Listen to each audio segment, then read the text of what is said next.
Muy buenas tardes, queridos amigos, y bienvenidos a una nueva edición de este programa Estudio 9 de Vatican News a Radio Vaticana.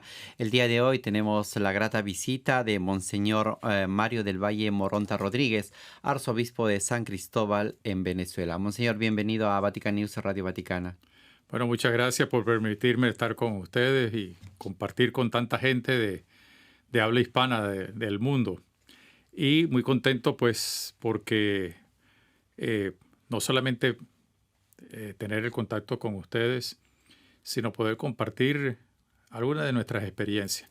Y agradecer, tengo que decirlo con toda sinceridad, la aceptación que han tenido ustedes hacia un sacerdote de nuestra diócesis que trabaja aquí con ustedes, el padre Joan Pacheco. Que Dios les siga a ustedes y a él y a todo el personal de Radio Vaticano, que les conceda esa gracia de ser buenos comunicadores. Efectivamente, padre Joan Pacheco viene llevando adelante la responsabilidad, está al frente de la redacción de Vatican News en español y va haciendo un trabajo bastante bueno para poder llegar a todas esas periferias existenciales de las cuales el Papa Francisco habla, sobre todo llevando el anuncio del Evangelio, el anuncio de la palabra y también las noticias de la Iglesia y la Santa Sede. En este sentido, Monseñor, también sabemos que en estos días ha visitado al Papa Francisco, está aquí en Roma, ha tenido algunos encuentros. ¿Qué nos podría compartir? Pero sobre todo, ¿qué es lo que ha compartido usted con el Papa de la realidad de la Iglesia de Venezuela en ese contexto social que vive no solo Venezuela, sino que vive toda América Latina? Centroamérica está siempre efervescente, el Perú, Ecuador, Bolivia, siempre hay esas cuestiones sociales que se van presentando y Venezuela no está excepto de eso. ¿Qué ha podido compartir de esa realidad de la Iglesia en ese contexto social? Bueno, en primer lugar, con el Santo Padre, pues pasamos una revista rápida de lo que hacemos en la diócesis y nos detuvimos en dos o tres temas, uno de ellos muy cercano a su corazón, que es el tema de los migrantes. También hablamos un poco de, bueno, el compromiso que tenemos de formación a los laicos, a los sacerdotes, nuestro seminario que tiene un buen número de seminaristas para empezar el curso, y transmitirle el saludo, el cariño, la oración, la bendición que traía de parte de nuestra gente. En Venezuela, como en casi todos los países de América Latina, por no decir todos, hay una gran devoción a la persona del Santo Padre desde los tiempos de la primera evangelización. En torno al tema de la migración, que ya con él habíamos hablado en otras oportunidades, tanto en visitas ad limina o en visitas personales, concluyendo al obispo de Cúcuta de aquel entonces, Monseñor Víctor Manuel Ochoa. Y pues pasamos la revista un poco de lo que estamos sufriendo, compartiendo en el sufrimiento y en las esperanzas de tantos migrantes. En este momento en Venezuela, oficialmente registrados, hay cerca de 7,5 millones de personas que han migrado. Las estadísticas apuntan a que posiblemente este año, en lo que termine este año, pueda llegar a 8 millones, lo cual significa el 25% de la La población. población. Y este fenómeno no solamente nos ha llevado a trabajar en conjunto con los obispos de Colombia, sino que en cada una de nuestras diócesis y particularmente en San Cristóbal, en el Táchira, que está propiamente al lado de tres diócesis colombianas, hemos tenido que desarrollar un sistema de atención. Al principio nos tomó muy de sorpresa porque fueron oleadas de personas que iban saliendo, venían caminando de toda Venezuela. Pueden imaginarse que de San Cristóbal a Caracas, que es la capital, hay cerca de 1,000 kilómetros de distancia. Y había gente que venía caminando desde allí o desde más lejos todavía, atravesando nuestro estado, que es donde está la diócesis de San Cristóbal, para ir a la frontera. Y eso obligó, en cierto modo, a tener algunas estrategias al principio un poco de sorpresa, porque nunca nos imaginamos que ese fenómeno se iba a dar. Pero luego, en los contactos que hemos tenido con Cáritas Nacional, con Cáritas de la diócesis, con la Corporación de Pastoral Social de Cúcuta en diálogo y con las asesorías, pues empezamos a hacer un trabajo en conjunto con la diócesis de Cúcuta, de Pamplona, del Tibú, Ocaña y otras diócesis de Colombia. Pero en Venezuela, concretamente la diócesis de San Cristóbal, incluso hemos tenido la oportunidad de hacer algunos convenios estratégicos con la Organización Internacional de Migración y la ACNUR, lo cual nos ha permitido trabajar en conjunto siempre bajo la inspiración de la Iglesia del Evangelio para atender a los migrantes, sea cual sea su condición, su credo, su problemática. Y en este sentido, a medida que hemos ido aprendiendo, empezamos a ver que había que tener un equipo de voluntarios para atender a tantas personas que venían, muchas veces sin nada. Y hemos creado en los últimos 2 años 9 casas que llamamos de refugio a lo largo de la carretera hacia la frontera, y 2 de ellos concretamente en San Antonio del Táchira, que es a pocos metros de la frontera con Colombia, y Ureña, que a pocos metros también, son 2 poblaciones, una al norte y otra al sur. Son casas de refugio donde se le da la posibilidad a los migrantes de permanecer 2-3 días descansando. Una primera acogida. Para pernoctar, y se le da la información necesaria desde el punto de vista legal para la defensa de sus derechos, se le da de comer, se le da, ya dijimos, la pernocta, y también atención médica y psicológica, sobre todo en las 2 casas que están ya más cerca de la frontera. Tenemos ahí un personal médico, un personal de voluntarios de del área de la psicología.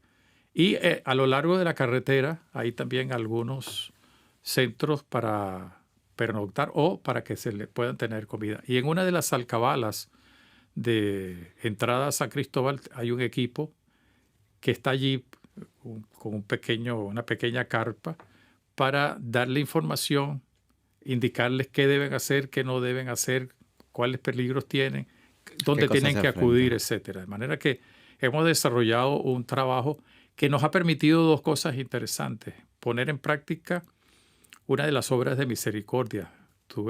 Fui forastero y tú me recibiste.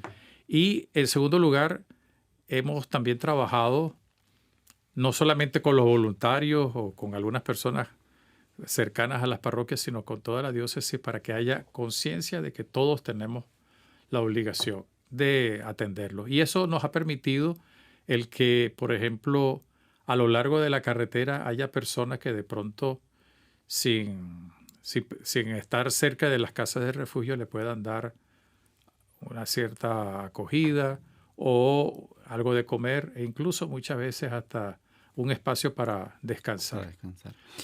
Ha sido un trabajo también de concientización. Sí, creo que es un trabajo bastante importante que viene realizando en la diócesis de San Cristóbal, pero también a nivel de la Conferencia Episcopal. A este punto, ¿cuáles serían o cuáles son o siguen siendo las causas de la migración?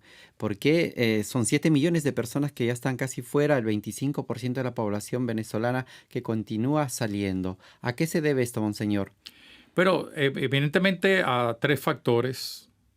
Uno de orden político, algunos salen por miedo o por temor a alguna represalia de tipo político. Otros porque, sobre todo algunos jóvenes, pues buscan algo para desarrollar su futuro, estudios, etc.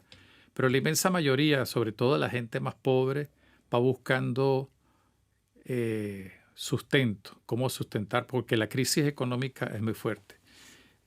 Pensar que el sueldo mínimo de un obrero está sobre $1.50 y la canasta básica está en $300, eso habla de una gran necesidad. Un abismo. Y un abismo terrible. Entonces mucha gente camina, hay que ver lo que caminan, 15, 20 días caminando para ir hasta Colombia y de Colombia ir hacia el sur o hacia el norte buscando un sitio donde puedan trabajar. Muchas veces hablando con los con los migrantes, yo les pregunto a ustedes por qué se van. Y dice, porque al menos allá donde vamos, tenemos la ilusión de que podemos trabajar, aun cuando vamos a pasar mucha necesidad.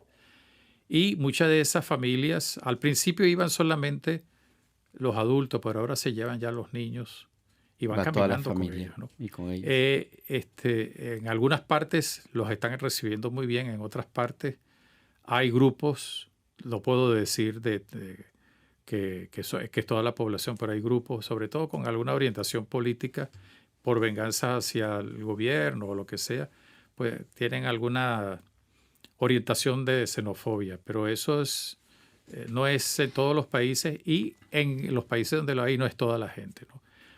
El país que más tiene en este momento refugiados, vamos a llamarlo así, o migrantes, es Colombia. Son oficialmente reconocidos 2,5 millones. Nos hemos encontrado también, y la iglesia en ese sentido es no solamente voz, sino también apoyo para ellos, con las mafias de trata de personas, mafias de trata de personas para venta de órganos o para la prostitución. Y no solamente lo hemos denunciado, sino que ayudamos en la medida de nuestras posibilidades, si hay que hacer alguna tarea para rescatar o traer a alguna persona o lo que sea. Y no trabajamos solos. Hay algunas otras instituciones que también nos ayudan.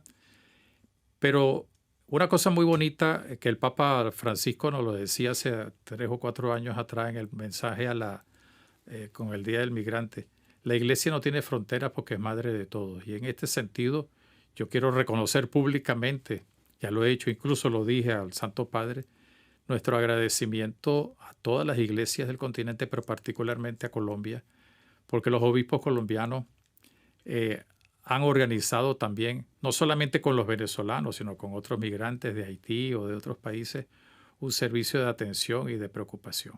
De hecho, nos estamos encontrando continuamente.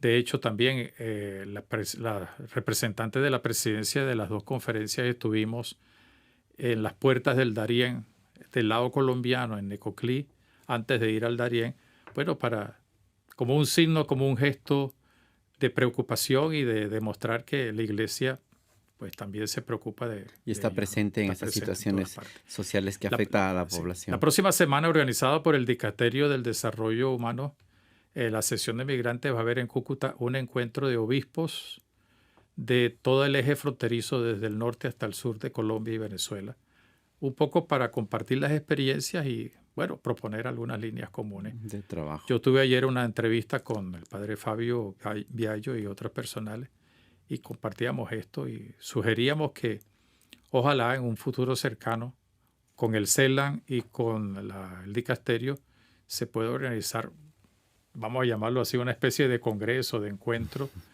no solamente de Colombia y Venezuela, sino de todos los países por donde pasan migrantes, que no son solamente venezolanos, hay muchos migrantes ecuatorianos, haitianos, cubanos peruanos y de otros también. países. Así es. Nos llamó mucho la atención en Necoclí que había afganos e iraquíes, y preguntábamos cómo llegaban hasta allí. Vienen en barcos trabajando como en los barcos mercantes hasta Brasil, y después atraviesan todo Brasil para llegar allí, para pasar el Darién. Y ir a los Estados Unidos. Sí, y el Darién ahora en Panamá hay un problema porque el gobierno quiere imponer una serie de normas que va a obligar no a pasar por el Darién, la selva, que ya es bastante peligroso, sino a tomar la vía del mar, que resulta peligroso también. Aún más peligroso. A puertas de iniciar el sínodo sobre la sinodalidad, que será en el mes de octubre, en su fase universal, ¿cuál es la importancia del papel del laico en este tiempo? Sabemos que acaba de escribir un libro que se llama El Hombre Nuevo. Entonces, habla un poco de este rol que tiene el laico en la iglesia en el día de hoy, en nuestro tiempo. Una de las cosas interesantes que nos ha enseñado, nos ha pedido el Papa, y que ya venía desde hace tiempo, sobre todo con Pablo VI, sus mensajes a los sacerdotes y a los laicos, es que el laico no es un apéndice dentro de la iglesia, no es alguien un simple receptor de servicio, sino que es un protagonista en la iglesia. En el documento de Puebla, en el documento de Santo Domingo y luego ratificado en Aparecida, aparece el laico como protagonista de la iglesia. Eso quizás fue mal entendido por algunos con alguna mentalidad clericalista, incluyendo laicos y religiosos y religiosas, porque decían, no, ¿cómo le vamos a decir que son protagonistas cuando son receptores de la evangelización? Y es que en la iglesia todos los bautizados, cualquiera que sea su condición, todos somos protagonistas, unos con un rol, otros con otro, pero todos somos protagonistas porque somos llamados a la evangelización. Y en el caso actual, con todo el tema de la sinodalidad, hay que recordar que la sinodalidad no la debemos reducir solamente a encuentros. Hay algunas personas que dicen, hoy nos hemos encontrado, ya estamos realizando la sinodalidad, o en nuestra diócesis las religiosas y las mujeres participan en alguna reunión y eso es sinodalidad. Es una expresión, pero la verdadera expresión de la sinodalidad está en el caminar juntos, los laicos junto con sus pastores, los pastores junto con los laicos, con la única, no me gusta utilizar esa palabra, en todo caso la única distinción es que los pastores estamos al servicio, no estamos sobre los laicos, sino al servicio junto con ellos para caminar juntos. Y ese caminar junto implica varias cosas. El promover su protagonismo en los diversos ámbitos, no solamente en el ámbito intraeclesial, de catequesis, de liturgia, sino también en el ámbito extraeclesial. No se olvide que el concilio, sobre todo en la Apostólica Actuositatem, habla algo que después en Christi Fidelis Laici se resalta, la índole secular del laico. A veces nosotros pensamos que el trabajo de los laicos es solamente aquello que vemos, porque sirven al altar, porque proclaman la palabra de Dios, porque son catequistas o trabajan en Cáritas, pero también, y el Papa en Fratelli Tutti lo insiste mucho, el Papa Francisco, por ejemplo, el trabajo que también es un ministerio dentro de la ministerialidad de la Iglesia, el trabajo en el ámbito secular, la política, la economía, la pedagogía, tantos aspectos y tantos ambientes, ¿no?, en los cuales puede. Y en ese sentido, la sinodalidad es una expresión global de lo que debería ser la vida de la iglesia, lo que tiene que ser y lo que es en el fondo la vida de la iglesia. Porque un pastor sin los laicos, un laico sin pastor, eso es una iglesia, con el perdón de la expresión que es muy venezolana, chucuta, es decir, que le falta, o sea, está incompleta. Está incompleta. Así es. Y en este sentido, como usted lo mencionó, pues, aunque con mucho temor y temblor lo digo, pues escribí un libro, una síntesis de muchas cosas que veníamos hablando, pero sobre todo orientado como una especie de manual para ayudar a los sacerdotes y a los laicos y a todas las personas a entender lo que significa ser hombre nuevo, ser laico dentro de la iglesia, y un poco va en ese camino. Y la sinodalidad tiene dos grandes características, a mi modo de ver, una de las cuales es una expresión de comunión y una expresión de la encarnación del laico en la Iglesia Universal mediante su incorporación y trabajo y realización en la iglesia local. Muchísimas gracias, Monseñor Mario del Valle Moronta, obispo de San Cristóbal, Venezuela, y nos quedamos con este mensaje de que todo laico, todo hombre, todo sacerdote, toda persona bautizada a la luz de Cristo es un hombre nuevo, y ese hombre nuevo está llamado precisamente a anunciar lo que ha recibido, que es la fe en nuestro Señor Jesucristo. Y me permito decir una última cosa en relación al sínodo. No hay que verlo como un simple evento de la iglesia, que lo es, ciertamente un evento importante. No hay que verlo como algo que habría que haber hecho desde hace tiempo, sino como una manifestación de la gracia de Dios.